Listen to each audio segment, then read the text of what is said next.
Welcome back to a brand new episode of the Who What Now Gaming Podcast for consumers by consumers, where we talk some real nerdy shit. But today, we're doing things a little different. We're spicing things up. And I got to start this one off with a big, massive, flippin' thank you so much to the absolute dynamic duo that is taken over this episode in the absolute best possible way. I am so unbelievably thankful for two of the most amazing humans on this entire planet. I love these two people so unbelievably much. So just to start this one off, a huge, massive thank you to Noah and Tracy Chapman for just absolutely dominating this episode. It is woof. Okay, I'm going to talk about it at the end, so please stay tuned. Enjoy this episode because damn, it knocked my socks off. Please enjoy.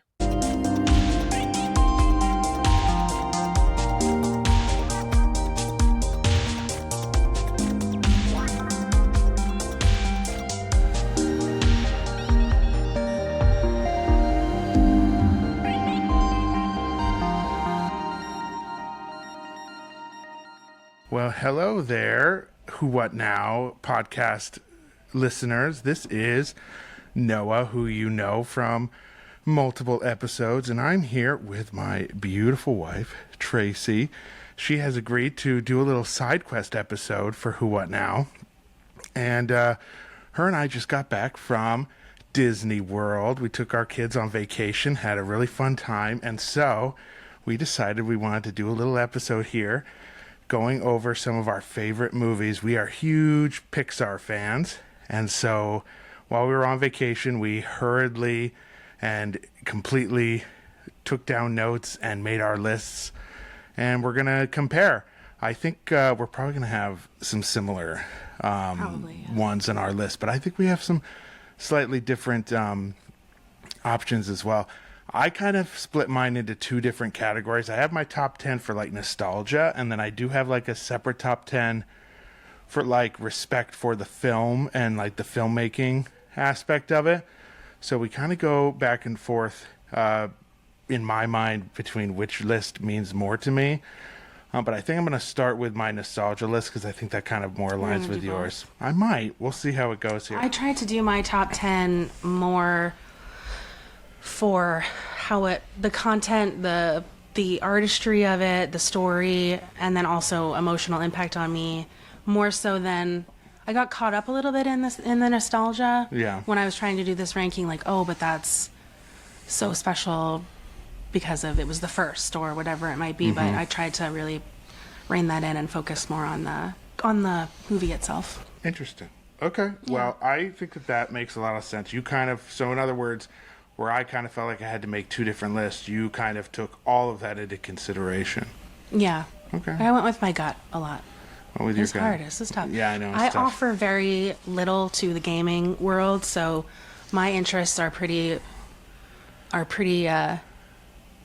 niche, and Disney is you're a bit of a gamer. You play the games on your phone. I get like puzzle games. Yeah, and you're stuff, a gamer. but, don't sell yourself short. Well, I just feel like Disney might be the one time I can jump in on a conversation. We are Disney lovers for sure. Yeah. So okay, well you go first, and we'll starting see. With 10. Yeah, working up from 10. Okay, so this one is probably not on everybody's top 10 list, but for me it is. It is Turning Red. Ooh. Yeah. That's a good one. Talk about it. I know that it was not widely loved at first. I think it has kind of gotten more of a following in the later years, but you don't see, coming from the parks just recently, there's very little Turning Red merchandise, which I was kind of on the hunt for. Did find some like plushes and things like that, but I just don't think it's a hugely popular Pixar movie. But for me, it takes place in the year 2002, and the main character, Mei Mei, has just turned 13. And in 2002, I turned 13 as well. So that whole era that's in that movie with Tamagotchi and boy bands and friendship groups and charm bracelets and all sorts of, fun fashion type stuff that they talk about in that movie. And that is really fun for me.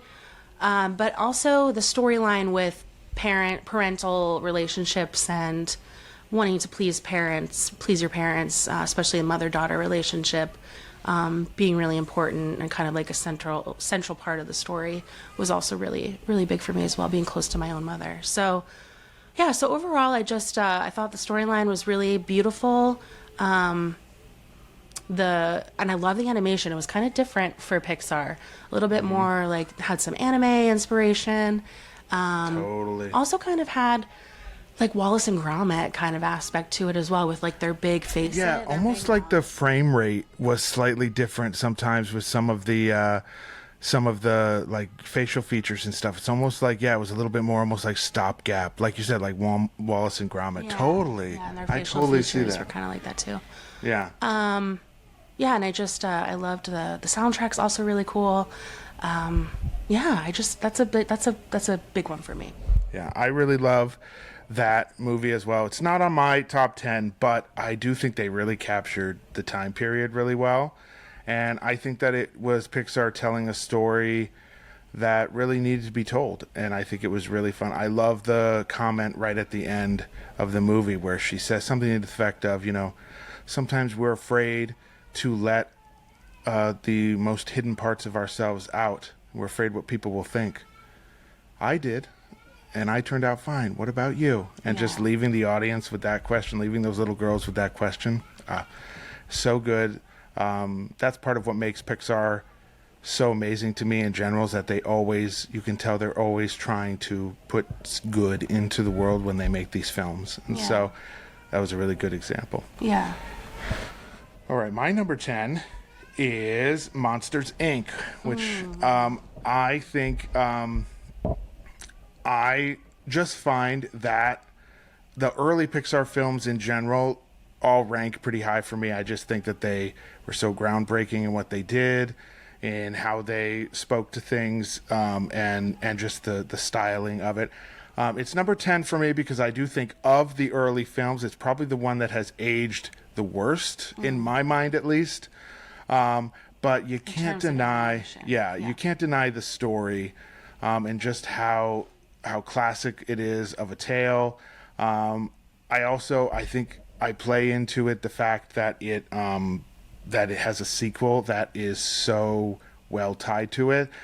Pixar is one of the best when it comes to sequels, and this is one of the great examples. The sequel isn't on my top 10, but just the fact that it has a story that they were able to make a sequel so well to it, I think that earns it some respect in my mind, at least.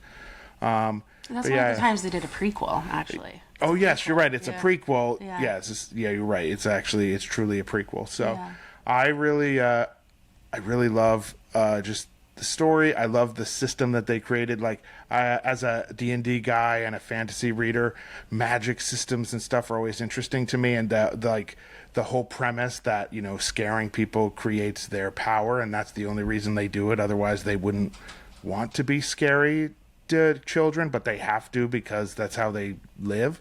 Like, such a cool premise. And how the movie turns out is so great. So that's number 10 for me. I really love it. Yeah. It's a good one. Number 9. So this one's interesting. It's Cars for me. I will say, and no one will attest to this, I said for the longest time that I did not understand the Cars kind of phenomenon that happened when it first came out. And then, it's all over again, the parks and the merchandise. It's very, very popular. I always just thought, I watched it once when it first came out, and I just kind of thought, oh, okay, it's a little weird, talking cars. They have tongues and teeth, and it was just kind of odd to me, and I just thought, not one of my favorites. But fast forward, however many years ago that came out, we had a child who, our son, who is 4 years old, Sam, he fell in love with Cars and Lightning McQueen specifically. And we have watched that movie now hundreds of times, I feel like. And the first, second, third, fourth time that I watched it through with Sam, I started rethinking my opinion on it. I still, found the animation, the fact that cars have tongues and teeth and they live in America, and there's we talked about, there's little Easter eggs in some of the sequels where they have a pope. There's a pope car. So do they have Christianity in cars? You can go all down these rabbit holes with it.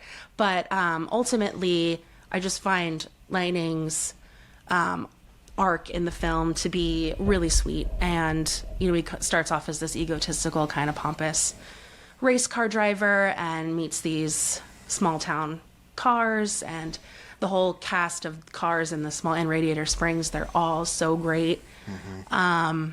They all have their own little catchlines, phrases. We each have our own favorite little side character. We quote that movie a ton. Mm-hmm. What's my favorite Tomater quote that you do? It's the when he's talking about the little car that once knew this car, Doreen. She looked just like a Jaguar, except she was a truck. Man, I used to crash into her just so I could spoke to her. He'll just slide that into conversation sometimes, makes me laugh. Yeah. And then we also do the old lady car, whose name is escaping me right now, but she's always got those one-liners. Yeah. Big Al died 40 years ago. Why'd you bring him up, you lemon? So that's a big quotable movie for us. Also, really cool music that we, jam out to in the car with the kids. Again, it's really the storylines really get me in the most with Disney movies in general, but specifically Pixar movies, I feel are for kids on the outside, but really there's adult theming in it as well that you can relate to your inner child, and then as you become an adult, it takes on new meaning for you. So that is my number 9. Yeah. I'll talk about cars in a little bit. Yeah. Number 9 for me is Inside Out. One of the newer films. Tracy and I both have our careers are in the service field, if you will. I work as a nurse. Tracy worked, now she's a stay-at-home mom, but she worked as a teacher for several years before that. And so the mental health of children and just the population in general has always been a big thing for us. And as two people who have mental health struggles of our own, seeing that brought to the main stage and talked about and broken down in a way that can really be approachable to kids means a lot to us. And when this film came out, it left both of us just in tears by the end of it. The beauty of how it talks about emotion and how the full spectrum of emotion is so important, especially how it focuses on how sadness is such an important thing to embrace in your life, not try to constantly push away. Was such an important word for society in general, I think. And as two people who have dealt with a lot of grief in our life, learning to embrace our grief and to let it become part of what forms us and informs us going forward. It just spoke to so many things that we as two adults have gone through. And it just to be able to know that type of messaging is going to go out to kids. We play that movie for our kids all the time because we find the messaging so vital and so important. So, yeah. I'll talk about that one later. All right. What's number 8 for you? So I would say that this 4 through 8 of this list threw me for a loop a little bit. I feel like I could have switched things around. I still, like I said in the beginning, I went with my gut on this, just to not overthink it, as I tend to do with most things in life. Number 8 for me is WALL-E. Number 8 for me is WALL-E. Really? Yeah. Nice. Well, perfect. That works out. Yeah. Do you want to? No, you first. Yeah. WALL-E again. Saw that in the theater when it came out. Most of these I saw in the theater when they first were released. But Wally saw it in the movie theater, really enjoyed it, especially with like the space where it takes place in space. Seeing it on the big screen, it really kind of like grips you, and it's all kind of encompassing with the score and all of that. But again, did not revisit that movie until becoming a parent. And again, that was another one. Sam, just briefly, we'll touch on the fact that Sam has autism, our son that we talked about earlier.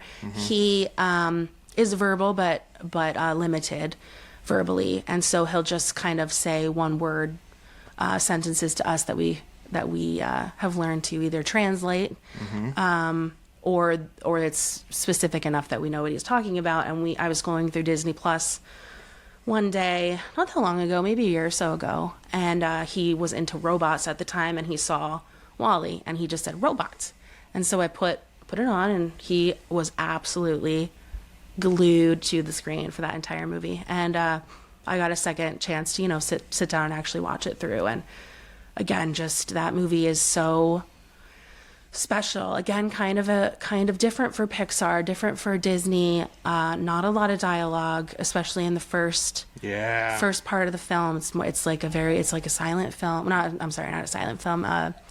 Like a silent film. Almost. Yeah. Where it's the music kind of takes you through it. Wally's eyes are the expression of them. Wall-E is just one of the most adorable characters in Pixar history, in my opinion. And I love that it has a love story in it with Eve. And then, you're introduced, and then second half of the movie, you get onto the Axiom, the spaceship where humans have been for the last 700 so years since the planet was overtaken by trash. Kind of topical as well throughout the years, just with climate change. It feels plausible to me. Yeah. Like so many future movies, you're like, you can really get lost in willing to suspension of disbelief. Like, this is never going to happen. But Wall-E, it feels like a plausible future. Yeah. Based on how society has gone, based on corporate culture, all these things, it feels like something that could actually happen. In some ways, and I find that really fascinating. That part of it, because I think that's what really gets me into the movie. Is just it feels like, oh yeah, damn, this could really happen. Yeah, for sure. There's a little bit of there's part of you, especially as an adult when you're watching it. There's a little bit, because it is kind of not so far out of the scope of reality. You are a little bit like, ooh, this is kind of scary. Yeah, that exactly. This, maybe it won't happen in our lifetime, but I mean, who knows with how things are these days. So the second half of the movie with the humans also adds an interesting spin on things. And it's just, again, the score. And I've said that. I'm going to say that for every movie. Wall-E to me is such an artful film, especially the first half.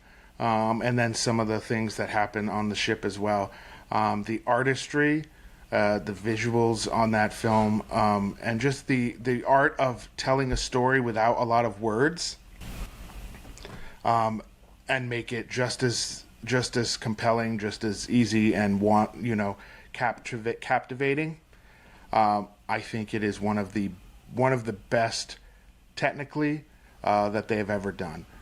Which, when you talk about that other list that I talk about, Wall-E ranks even higher than it does here for me, because I do think it is one of the best outings that Pixar has ever done on a technical storytelling, just full package kind of scale. It's one of the best they've ever done, for sure. And that's what's interesting about Wall-E is the director of that is Andrew Stanton, who also directed several other Pixar movies that might be on my list, but he's also known for, which came first was Finding Nemo. Yes, which is another one that is. So we'll talk about that one, I'm sure. Yep. That's definitely up on shortly, the list. But so just linking the directors within Pixar too, which with the movies they've done and kind of similar similar emotional See, impact. that's more than I know for sure, but Yeah. I know, we could talk about Nemo when we get there, but Yeah. all right. What is your number 7? Well, it is Monsters, Inc. Hey. So I agree with what you said. Just briefly, for me, again, it's the creativity of the story. You grow up hearing about monsters under your bed, monsters in the closet, and then, like you said, the fact that it's their job, it's not really their main desire to scare kids. It's just what they have to do for their energy system. And then also the added little thing, too, that kids are, in fact, toxic, or they think the kids are toxic to them. They're scared of kids. Yeah. Is also really funny. Yeah. Which then you end up, obviously, learning that kids are not toxic. It's interesting to me that it feels like maybe these Monsters Inc. is one of Pixar's earlier films. Yeah. Was it their second full-length feature after? Pretty sure, yeah. After Toy Story, and if Yeah. you think about the premise, we'll get to Toy Story, but just on a basic sense, the premise of Toy Story is our toys come to life when we're not looking. Yeah. And then Monsters Inc. is the monsters are hiding under your bed or in your closet. It's interesting because it seems like they were maybe going for those kind of, let's talk about these tropes of children's imaginations. Yeah. And make movies about them. And they did such a damn good job Yeah. with that. So smart. So great. So smart.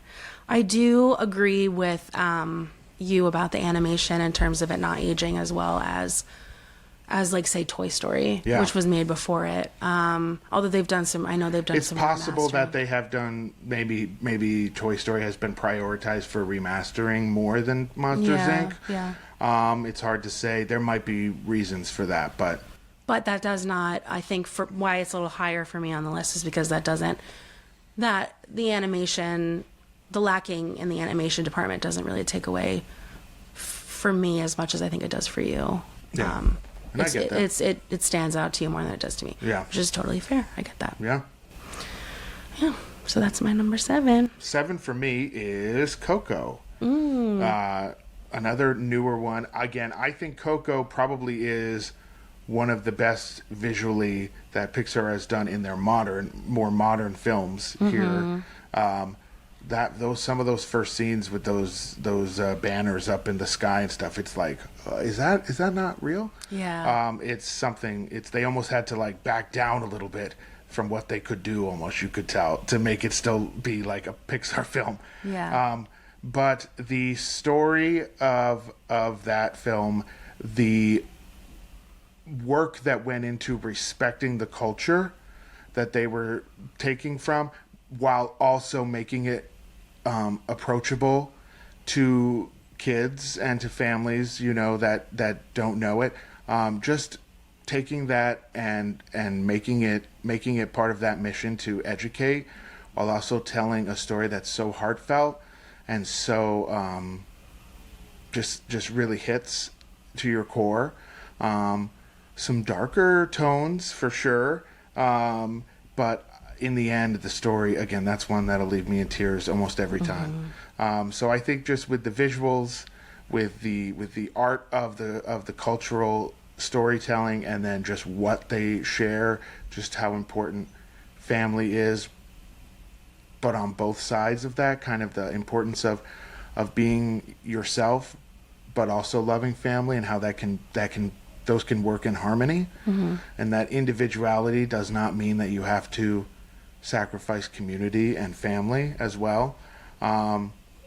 It's just a beautiful thing. Yeah. And it's just such a wonderful story, and I know that we're not at all speaking. It's one of their most popular latest outings, so it definitely spoke to a lot of people. Yeah. But I do love that movie. Right.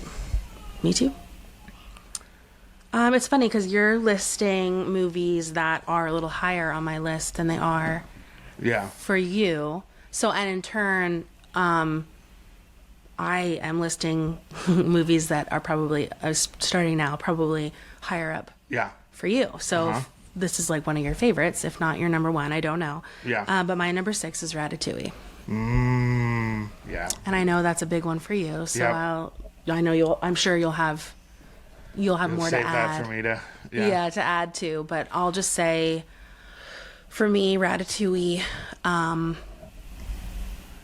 there's 2 or 3 scenes that really kind of like sold this movie for me as like one of the best that they've done, and that is when there's a scene where Remy goes to Linguini's apartment, and it's not very nice. It's not the cleanest or the biggest, but they pan up to the window, and it's a beautiful view of the Eiffel Tower. And again, that encompassing moment where like Remy is taking in the view of Paris, having been to Paris ourselves on our honeymoon, you can kind of relate to that feeling of like seeing this skyline that you've grown up seeing in pictures and in movies, and it is very grand and all encompassing. And so that kind of, they get you with those shots and the music along with it. And then the other scene that sticks out to me is, of course, when Ego, the food critic, tastes Remy's ratatouille towards the end of the film, and they pan into his mind, takes him immediately back to his childhood and a dish that his mother made for him. And that, again, I just got little goosies talking about it.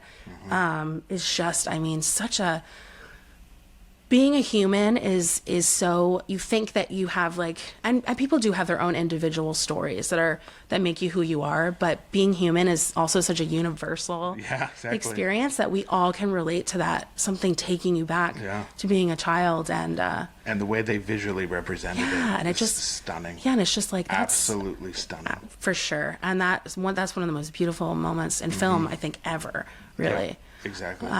So that, I mean, that alone has it on my top 10. And then I just have other films that I love a little bit more, that it's not higher on my list, but that's there's that nostalgia, me. But I will, I'll get to Ratatouille here shortly.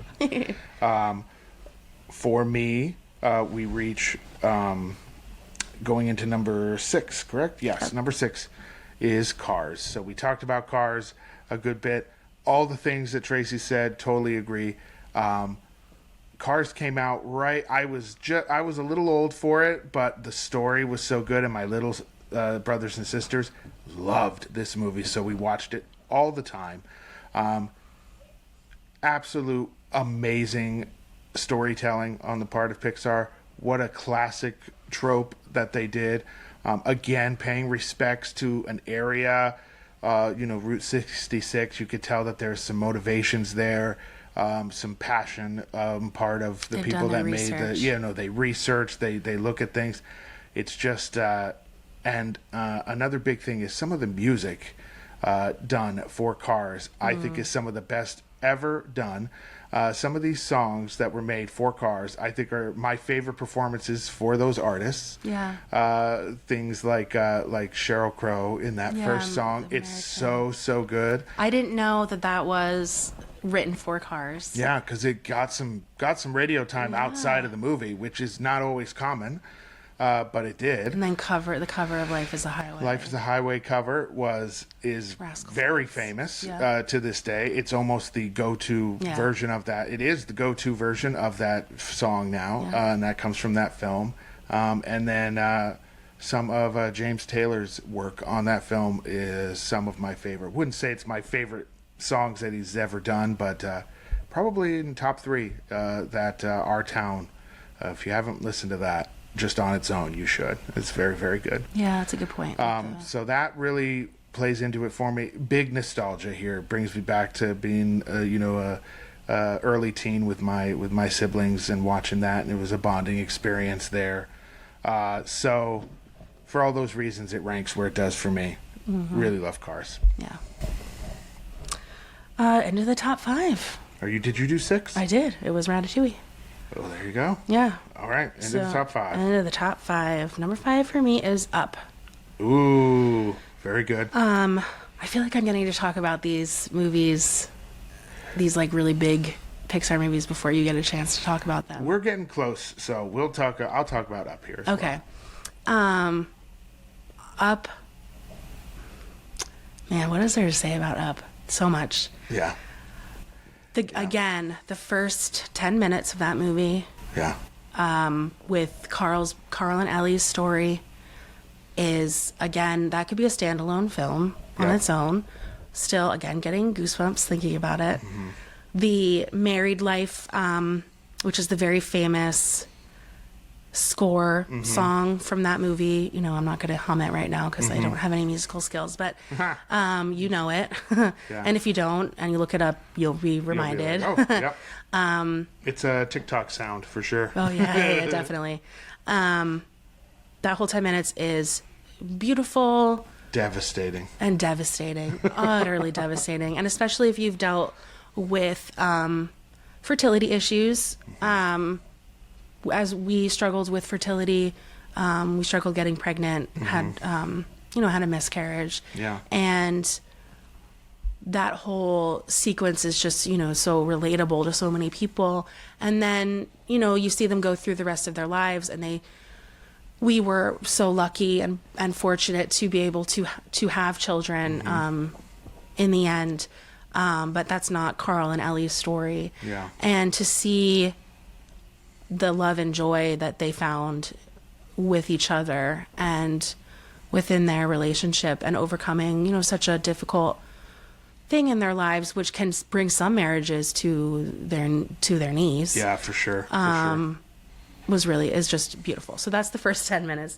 And then you have this transformation of Carl into this old curmudgeon. Yeah. Who is but you still have seen that little hint of him as a young man, and know that's in there somewhere, but you can relate to that grief aspect of it where you just feel like things will never be the same again when you've lost someone. Yeah. And then you get the introduction of the side characters like Russell, who is incredible. Oh my goodness. So adorable. Kevin, the bird. Yeah. Which he walks around Animal Kingdom. We got to see Kevin. And he is walking around in that park is just like, so surreal because he looks just like They got him. They got him so good. It's perfect. It is Kevin. The puppetry there at the parks with Kevin is like top notch. But that's aside. That's a rabbit hole. That's a bunny trail or whatever. But stunning. And then, without a doubt, one of my top favorite characters in a Pixar movie of all time is Doug. Doug. Oh my God. I have just met you and I love you. Yeah. If that is not your image of a dog in talking form, everyone can relate to that. The squirrel. Yeah. Just again, the human experience can be really universal at times, and that love of a dog and love for your dog is a big part of that movie as well. And then again, dark themes in Up. Yeah. We talked about fertility. Murder, like the villain of that movie. He's a straight up killer. Yeah, he's a killer. Yeah. So it's just overall just really, and also beautiful visuals. Again, color story in that film is stunning with the pastels and my goodness, yes. And then the bright colors and then there's a scene towards the end. Where Russell gets dragged across the windshield of the plane, and you're seeing it from, I can't think of his name, Charles Munch's eyes, just kind of panning, and it's just so clever the way that they portray these moments. And then even the sound work on that one, that it just sounds so perfect and no everything. music, just squeaking. Anyway, I could just go on and on about Up. It's so good. Up is number 3 for me. I'll just say it right now. Okay. And what puts Up so high up for me is I love an arc. I love seeing a character go from one state that is not great and find their purpose and find what brings them back to their true self. Because you can see at the beginning of that film that Carl was a happy, joyous, lovely man. And when he lost his wife, he lost his joy. And he became obsessed with keeping her and her memory and all these things. And it led him down this path where instead of that being something that helped bring him back to joy and help him move on and live, it kept him stagnant and made him grumpy and sad and bitter. And at the end of that, towards the end, the final big conflict where if he doesn't do something drastic, he's going to lose Russell. And when his whole world shifts in that moment, and suddenly none of the stuff in that house matters, nothing else, and he throws it all out, and he throws it out, and he throws it out until he can fly that house up and rescue Russell. And then he has to let the entire house go, and he does it without even a thought or a care or any grief, because he's a changed man. He's found his purpose, and it is others, and it is that little boy, and it is Doug, and it all those things. And man, that is to a movie to be able to facilitate and walk you through that type of journey, so that when it happens, it's believable, it feels right, it's at the right time. That is so hard to do. So many movies try to do that and they fail, and you're like, I don't know this guy well enough to even care. Up, you know who Carl is, Yeah. and you've seen what he's gone through, and you understand when he makes that shift. Right. And it's done at the perfect time, in the perfect way. It is spectacular work on a storytelling level. And that is what puts it where it does for me. It is one of the best stories ever told in that type of format, I think, full stop. And it's just stunning. To just kind of piggyback off that grief aspect of Up, just really quickly, I'll talk about that more when I mention it comes up in my top three. But just that keeping Ellie's spirit alive to him is keeping all of the physical items that reminds him of her, the books and the furniture. And I think he also, in addition to realizing that stuff, that there's a greater purpose for him now, and being able to get rid of that, I think there's also something in him that realizes that stuff will continue to live on within him and within his memories. Yeah. He doesn't need to hold on to it physically anymore. And I can relate to that, having experienced grief in my life, where for a long time I felt like I had to save everything that my mom ever touched, ever wrote on, ever looked at. Yeah. And I still do have like some special items, handful, but I've really learned over the years that stuff just doesn't, there is sentimental value to it, of course, but you can't always hold on to that forever. And I think that was a really beautiful visual representation of that baggage, not to make that sound like a negative thing. Yeah. But, the weight of grief that can sometimes sit on you. Oh, yeah. Literally is lifted off his shoulders. Yeah, exactly. And then that final sequence where you see that the house has landed on Paradise Falls. Yeah. Forevermore to be where Carl and Ellie dreamed of it being. Yeah. Is just, top notch. And when he shows up and gives Russell the Ellie badge at the end. The highest honor I can bestow. Oh my God. I'm going to cry if we don't move on. All right, So, let's move on. so Well, that was that five. was my number 5. That's your number 3, so you have to do your number 5 still. My number 5 is my only sequel in my entire list, and that is Toy Story 2. Okay. Toy Story 2 is the best sequel to any film ever made, period, full stop. I don't care what you think. I'm sorry. If you disagree, feel free to sound off if you have a different opinion.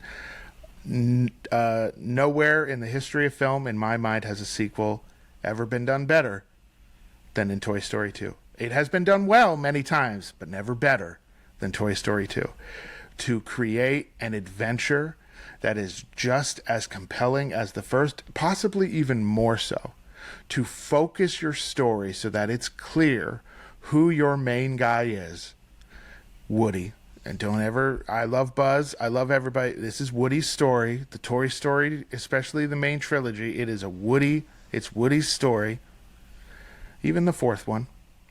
To just bring in new characters that are as much classic and loved and beloved as the originals from the first film. Again, possibly even more so. To provide backstory to your character, to basically make the first film better by what you tell in the second one. It's It's a clinic in how to make a sequel. And it is so well done. The music is so good. The voice acting, never has there been better voice assigned to characters than Buzz and Woody. Unbelievable. And the amount of heart that they put into those. I think specifically of Buzz, how he is playing two different versions of Buzz for so much of the film, does so well. Tim Allen, like it's just stunning work. And I love it. Yeah. Well, I mean, this kind of leads us into actually my next ranking, because my number 4 is Toy Story 2. Look at that. And I think this is where I was kind of talking about at the beginning of the podcast, where there might be some kind of maybe some odd choices in people's minds in my list, because Toy Story 2 is on my list, but Toy Story, the original, is not in my top 10. Which seems Wrong, bizarre. I know, I struggled with that a lot. Because I felt like I did not want to have Toy Story and Toy Story 2 in my top 10, because there were other characters that I felt like deserved spotlight. Since I'm talking about Toy Story 2, which I find to be a superior film to Toy Story. And you're not alone in that. Yeah. I love Toy Story. That is the beginning of Pixar. It's the beginning of the beautiful story of Woody and Buzz and company. I love it. And it's, you love the Toy Story 11. universe, but your favorite is... It's number 11 on my list. I love it. But Toy Story 2, for me, talking about sequels, one of the best sequels, the best sequel ever done, is that what you find in a lot of sequels today, in recent years especially, is that it just follows the same formula as the first movie. Yeah. It's, especially with action movies, where it's just shoot. Yeah. It's the same storyline, just different characters. For sure. Beyond the main character. Even in non-action movies, I feel like sequels, although not many. Book sequels can be that way as well. Yeah. It's just in entertainment in general. Yeah. It can be hard to do a good sequel. And this, Toy Story 2 is just, it could be a standalone film. Yep. It doesn't rely on the innovation that we saw in Toy Story. It creates its own new, interesting things. Yeah, I mean, honestly, you could start Toy Story 2 without having watched Toy Story 1, and they set enough context clues for you to understand that, it would almost start similarly to how Toy Story starts, where you're just kind of thrown into it, and hey, this is the world that exists. Yeah. You can kind of do the same thing with Toy Story 2 and be just fine. Yeah. Honestly. Yeah. So that's also that's a huge, you miss some of the context, but you don't have to have it to enjoy that film. Yeah. Another thing that makes a sequel a great sequel. And I loved that in Toy Story 2, you get to know some of the side characters a little bit more, because they all, Buzz and Ham and Potato Head and Rex and Slinky, all go on their separate adventure to save Woody, and then you get Woody and Jessie, Prospector and Bullseye on the other part of the story. Again, I am a sucker for side characters. Bullseye, again. I have all the plushes of the side characters, and Bullseye is the animals. The animals get me, man. Yeah. And Bullseye, again, those eyes just kill you. He's not a non-speaking character, but those eyes, you know exactly how he's thinking and feeling. Love the story. Again, just a brilliant, genius backstory for Woody. Yep. So good with the TV show. Spectacular. And amazingly creative. Jessie, boss, goddess, magical, bitch, babe, whatever the kids say. Bitch. Boss ass bitch, whatever the kids say. Goddess of moon and earth and sun, whatever. All those things. She's great. Yeah. And then Prospector's twist into being the bad guy, who I would argue Prospector is one of the most evil villains in the Pixar universe, because there's that moment at the end where he is gonna pickaxe Woody into pieces, and he's just is. We go to the museum together or in pieces. Something like that. He says, unreal, dark. Yeah, very dark. He's willing to. But the thing that you get it, you know why. He explains why he is the way he is, and it makes unbelievably perfect sense. And that is what makes a good villain. Yeah. You have to be able to understand where the villain's coming from. And I totally get why Stinky Pete feels the way he does and does what he does. And why, in his mind, he would see them as being bad. Yeah. It makes so much sense. Makes it so good. I love Stinky Pete so much. Yeah, me calling him Prospector. I love a good. Spectre. Well, he's both. He's the Spectre. Say hello to the Prospector. It's a box. He's been in the box. Never been opened. Oh, we're such nerds. Yeah, so Toy Story 2 just is... and then, again, there's always a scene in each Pixar movie that stands out to me visually, artistically, and that is the scene in Toy Story 2 when Woody is getting redone by that toy... Oh, my God. That toy fixer. Yep. Toy maker. One of the best sequences in film. Yeah. And when Fight me. Especially when he paints the bottom of Woody's foot, Yes. Woody's boot, to cover Andy's name, and it's just that one single stroke. And you know the sound design behind that? Yeah. It's It like had to ASMR. be perfect. Oh, my God. Yeah, so good. And then that is Jerry, the toy maker guy is Jerry from one of the early Pixar shorts. Exactly. Started the Easter eggs in Pixar movies. Exactly. Toys just so good. I will also say, just touch on this briefly, I also love Toy Story 3. Yep. I thought that was a beautiful, years and years later from Toy Story 2, again, creative story. Yep. Kind of bringing Woody's journey with Andy full circle. You never could picture Woody leaving Andy, but they make it seem, one of the best ends to a trilogy. One of the best done. And then I just pretend that Toy Story 4 never happened. Yeah, Toy Story 4 is fan fiction to me. But that could be a whole other podcast. Yeah, I don't see that as being the way. I feel like it goes against Woody's whole shtick. Yeah. That he has held strong to. Stick with your kid. Yeah. Yeah. But anyway, Toy Story 2. Again, so good. Yeah. Number 4 for me.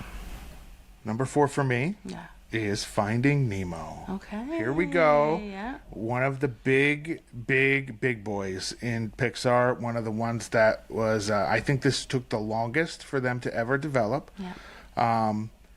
And my goodness, the feeling of when, watching that movie as a father to a son, you get it. That's all I could tell you, is that it encapsulates what it means to love a child in such a intensely palpable and just perfect way for me. It gets me every time. And I just love a movie that is showing how beautiful a father-son relationship can be. Like a father-son when the son is young, and so many father-son relationships in film are when they're adults and like maybe reconciling or connecting, but to show that no, there is such a thing as healthy, lovely, loving relationships while your son is a child, and that's what you want to pursue. And yes, Marlon has to learn how to be more open and free and less protective, but it never questions his love. The movie never asks Marlon to change how he feels about his son and how much he wants to protect him. It's just how he protects him that changes, not his desire to. None of that ever changes. It doesn't ask him to change that because it shouldn't. And it is just stunning, obviously groundbreaking with the water effects, how natural it looks, how the sound with how they move. Again, some of the best characters. I know Ellen has been not necessarily shown. She has not aged well. She's not aged well in some ways. Could argue that there are people who've done much worse in Hollywood than her, but still, again, one of the best castings for a character in animation, full stop. Yeah. And her commitment and drive for that character, which moved on to that sequel that they made, another fantastic sequel in Finding Dory, another thing that boosts this movie for me. So just a fantastic character, and simply just a stunning film. Yeah, agreed. Number 3. Number 3. We've talked about this one already, but my number 3 is Coco. Yeah. I agree again with everything that you said. I will add my own kind of experience of the movie. With you talked a lot about with Coco. You talked about community and not giving up your individuality to still be accepted in your family or within your friend group or whatever community you surround yourself with, and that is definitely a crucial aspect of that movie. And I love that spoke to you, and I get why that aspect spoke to you as well. For me, it is maybe not the main focus of the movie until maybe towards the end, but again, I've talked about this already in other movies, is grief. I lost my mother when I was 20 years old. It'll be 15 years ago this month, to cancer, a long battle with cancer. And so when you have a loved one that has such a long journey to death, you can think a lot about, it makes you think a lot about life and life experiences and things like that. And then now being 15 years post Phyllis, my mom, again, also have learned a lot about life and life experiences. And Coco really, there's a scene at the end where after Miguel has returned to the land of the living, and he sings Remember Me with Coco, and they kind of do a fade out, and it's a year later, and his grandmother, Miguel's grandmother, is putting Coco's picture on the ofrenda for the Day of the Dead celebration that following year, because she has since passed. Again, obviously everyone has that initial reaction, like, oh, so sad that Coco's gone. But then they and I had that reaction too. I was like, oh no, Coco. Okay. So then goes on a little bit. He starts singing that song. I can't think of the name of it. Mi Corazón. So that song is gorgeous. Also, the songwriters in Coco are also the songwriters from Frozen. So a lot of beautiful, awesome, amazing songs from Coco. Amazing. Including, that's my favorite, the ending song there in that sequence. Agree.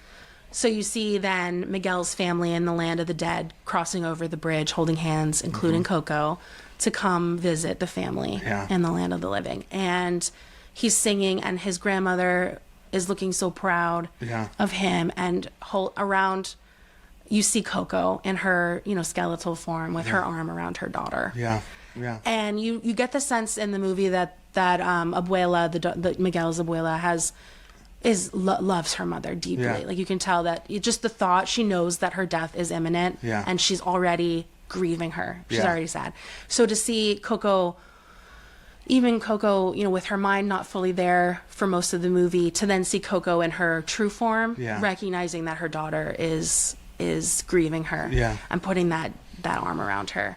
I absolutely lost my mind the first time we watched that movie, which was not in the theater. We watched it at home. We both broke down. We broke down, Broke down at that. Just stunning. Just absolutely stunning. And so relatable for so many people. Even if you've never experienced like deep loss like that, or like loss of a parent, loss of a spouse, loss of a child, you can relate to that, the idea of it. You thought about it. You thought about losing those people. And that, just the thought, is enough to make you want to throw up. Or, someone who has gone through it. Exactly. And to be able to just... The empathy. It just... So that just, again, there's these big scenes, these moments in these movies, that's a theme in my top 10 that just... These are not just kids movies, guys. That's the thing. They're not. Man, I just got swept up in that. That moment is just gorgeous. Is it number 1 now? Are you switching now?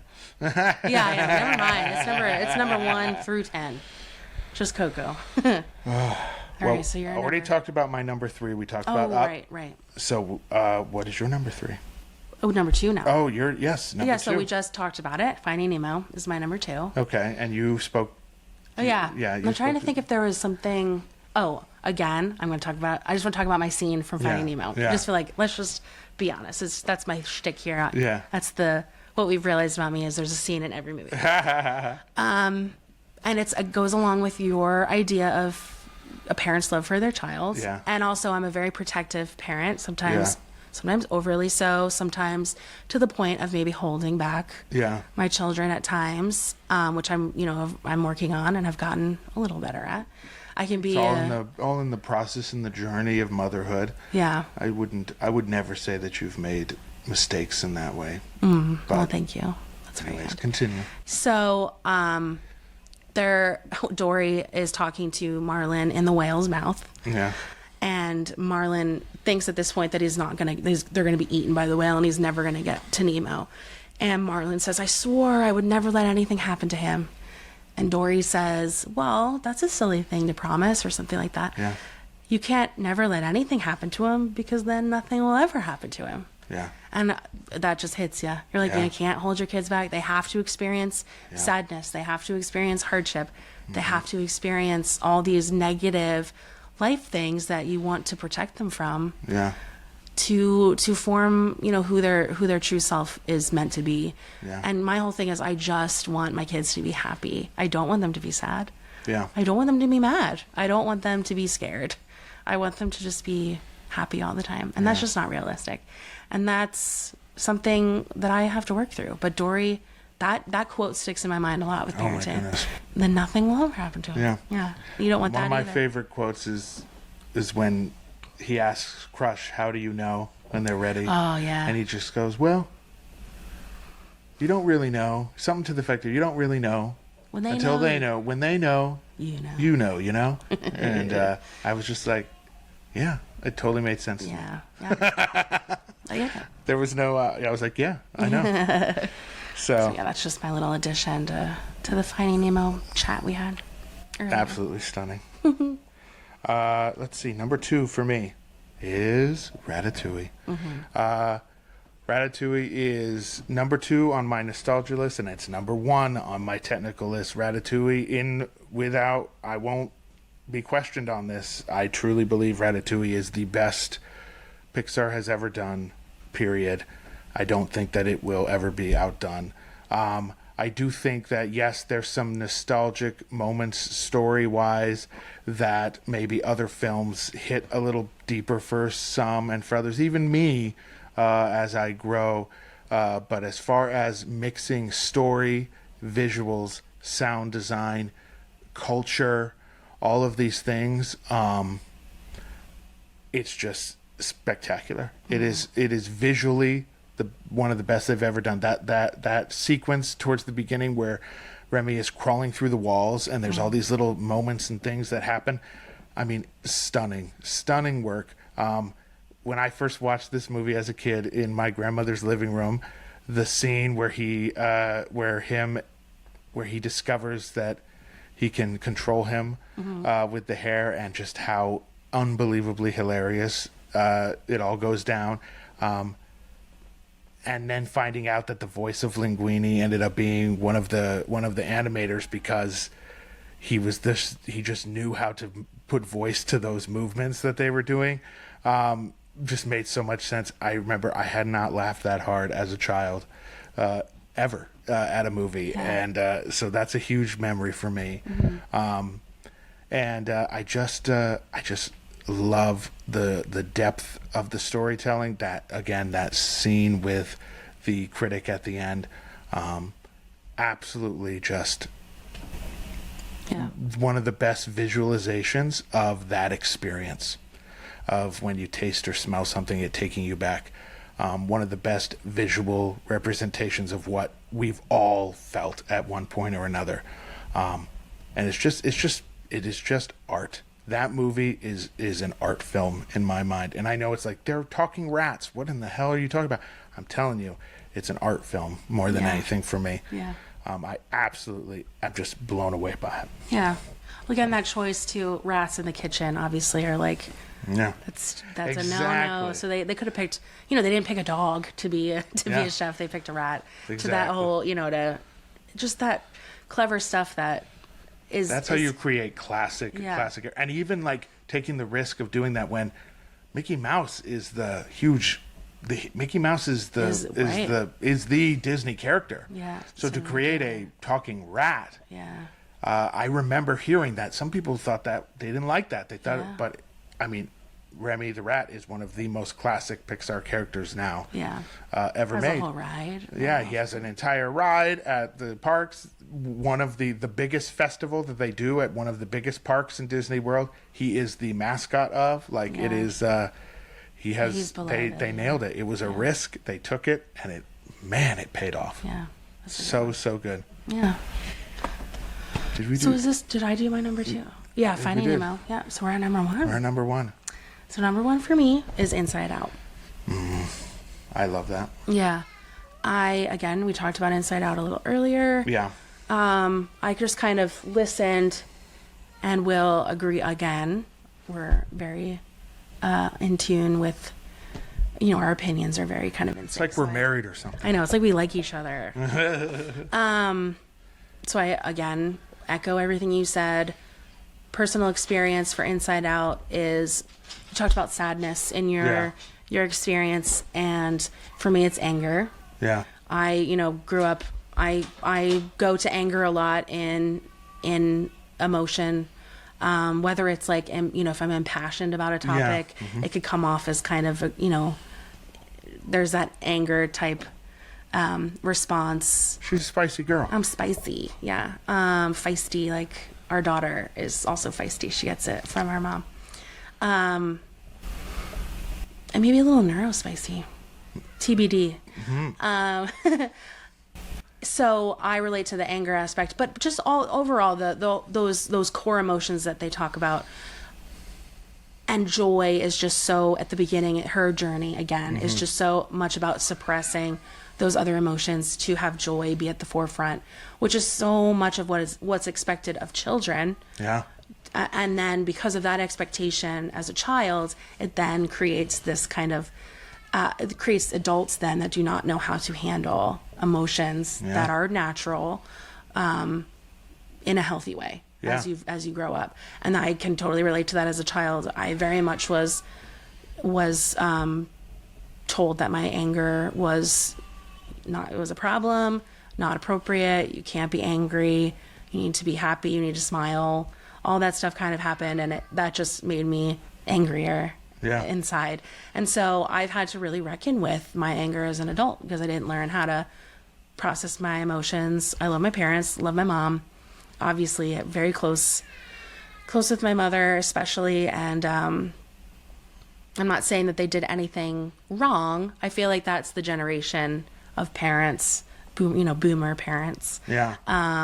They were also taught to suppress their emotions. That's what they knew. Yeah. So I'm not. Oh, and like even some religious tones. Yeah. That can be, not that is all bad, but sometimes I think the focus on finding joy in those faith environments can sometimes inadvertently lead to these types of suppressing of other emotions. Yeah, to be this perfect. Yeah, exactly. Christ-like. Exactly. Person, yeah, and you can't. Right. So. And then her journey, it was sadness. I love sadness as well. Totally relate to the sad. I'm a sad girl. Sad girl club. What is that? Saddies be baddies. I relate to that. Anyway, cringe. I'm such a millennial. No, you're not. Well, you are, but yeah, factually. Be what you are. And own it. Literally a millennial. Relate to the sadness aspect as well, but joy realizes that these emotions can exist together. Yeah. So it's not either or, it's both. Yeah. And so you can feel joy and sadness in the same moment. And that's just like so huge. I've done a lot of work with my mental health. Yeah. And that idea that two things can exist at the same time and not be less valid. Yeah. Like I can be angry, but I can also, express that in a healthy way. I don't have to not be angry. I have to learn how to express that in a more appropriate manner. Well, like we even talked about the other day, that idea of sometimes you have to do what is self-protective or what's healthy for you, even if it might hurt somebody you love. Yeah. And knowing that those two things are true. And you can feel that kind of conflicting, I know I'm doing what's right for me in this moment, but I can also feel sadness or some guilt that I know that it might also hurt them. Yeah. But I know it's still what I have to do for myself. And I think that all goes back to that mixing of those emotions, that no, two things can coincide in the same fact. Yeah. And that doesn't diminish one or the other. They're both there and they're both valid. And I think that movie tells that story in such a way that is so approachable and honestly great for adults. I was just gonna say. And children. Right. That's the beauty of Pixar. It's just that, like you said, approachable is a great word. It's kids can get it. Yeah. Kids can understand that. But it's also like, whoa. Yeah. As an adult, you're like, Yeah. dang, that's so true. Exactly. Yeah. So it's just, it will always have a special place in my heart. Yeah. And then to touch on the sequel, Inside Out 2, Yeah. also really enjoyed. Not their best sequel work, but that's the scene. But there's a scene in Inside Out 2 Yeah. that sticks out to me, which is anxiety. Yeah. Having when Riley is having her The panic visual attack. representation of an anxiety When attack she's just absolutely going. is one of the is spectacular. Yeah. And again, that you're like, oh, there's other people that have felt that way. Yeah. And they're putting it on screen. Yeah. It's just wild. Yeah. So cool. So anyway, that's my top 10. Yeah. So what's your number one? Number one, no surprise, Toy Story, the first, the OG, and what set everything into motion with this studio, with the idea of telling stories that are funny, that are unique, that are visually really, really cool and amazing, but that also touch at important moments and important ideas. The idea of a character arc, the move from enemies to best friends of Woody and Buzz, one of the best ever done. The fact that they went from hating each other to being willing to literally die for each other by the end of that movie, and it felt natural. Absolutely stunning. Some the best storytelling ever. It's my childhood touchstone film. It is everything to me. And that scene of Buzz trying to fly in Sid's house with the music from Randy Newman and falling, it is one of the most beautiful scenes in film to me. And I am not the only one that thinks that. I did not originate that thought. It has been spoken, but I agree with it 100%. It is one of the best, the build up to that scene, what happens, and we know what's going to happen. We know he can't fly, but for him to, how important it was for him to experience that, even though it's so sad for him to finally break him out of the thinking he's something he's not, is and how devastating that is, while also being so vital for him to embrace a new truth. So amazing. So good. So good. And then also so funny. Just so funny. Yeah. The performances are just hilarious. Yeah. Woody and Buzz, unbelievably funny as a comic duo. One-liners endlessly through that film. What's one that sticks out to you? I am Mrs. Nesbit. What's the other? The I other. like Mr. Lightbeer. Yeah. The Yeah. other words I can't say because there's children's toys around. It's called Toys R President. Yeah. So Really just endless. I was back where kids' films could still be a little irreverent, Yeah. which I missed that. I missed that so much, and I love that it's still there. Idiots and moron. Yeah, exactly. Yep. They don't do that really anymore. No, they don't. Which I get it, but I'm also like, People are idiots. yeah, exactly. So just stunning. What it meant for the studio as a whole, and what it did for Disney, I think just puts it in a league of its own. Yeah. Truly. Yeah. Toy Story didn't make my top 10. I know that seems kind of like counterproductive because there wouldn't be a top 10 without Toy Story. But so yeah, that's Maybe there's some regret there. It's not my top 10, but But I it think is what it is. you give respect to Toy Story Yeah. in this list. I'm going to think about this a lot. Don't be influenced by me. You're an influencer. Content creator. No, I'm not. I'm not. So, anyways, that's our list, and we went way longer than I thought we were supposed to go. You didn't even do our honorable mentions. No, we didn't even do our honorable mentions. We'll have to save those. Yeah. Well, just one word, just one honorable mention. Elemental. Good one. Onward. Fight Me. It's a good movie. All right. Thank you for sitting and listening to us. I hope you enjoy this. I really hope that those of you that listen are willing to tell us what you think down in the comments and over on the Discord, because I would love to have more conversation about these things. So thanks so much. Thank you, Tracy, for talking with me. Thanks for having me. And we'll see you around, guys. Bye. Stop the music. Hold up. Back it up. I said I'd be back, and I'm going to talk about it. Oh, man, that was an amazing episode. I literally listened to the entire thing while editing this portion. I just listened to the entire thing again. This is now my third time fully listening through again, and I've loved it every single time. And so I was just going to leave it, but I have to put my own little input in here because this was so amazing. Let's start off things, okay? Number one, saddies are baddies. Stick with that, okay? Here is my list. I'm looking at number 5 place, okay, is Inside Out 1 and 2. And this is only because I think that Inside Out 1 and 2 really does depict a really good job with like the inner turmoils inside of our own minds, dealing with emotions and thought processes and puberty in general, and just becoming a human being. I think it nails it. It's definitely on. It was 5 and 6 on my list. I couldn't decide, so I was like, we'll just put them both at number 5.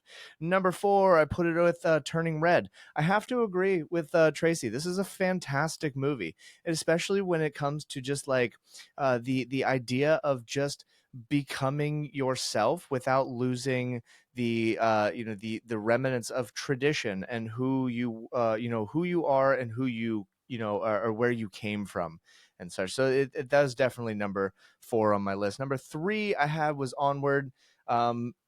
Dude, Noah nailed it.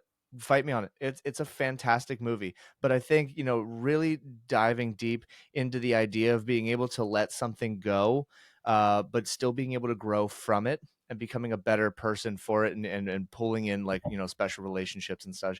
It's a fantastic movie. My number 2 is Coco. I mean, come on.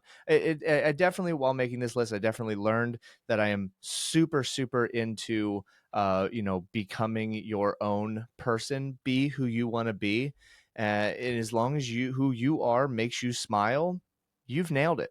Well done. And my number 1 pick wasn't even mentioned, I don't think, or maybe, I don't know, maybe I'll have to do another listen through. Is Brave. I mean, because it's everything. Becoming who you are, learning yourself, not forgetting where you came from, embracing what you are going to be. And with the final thoughts of, if you could change your fate, would you? Thanks for sticking around. Have an amazing, amazing rest of your week. And we'll catch you on the next one. Cue up the music.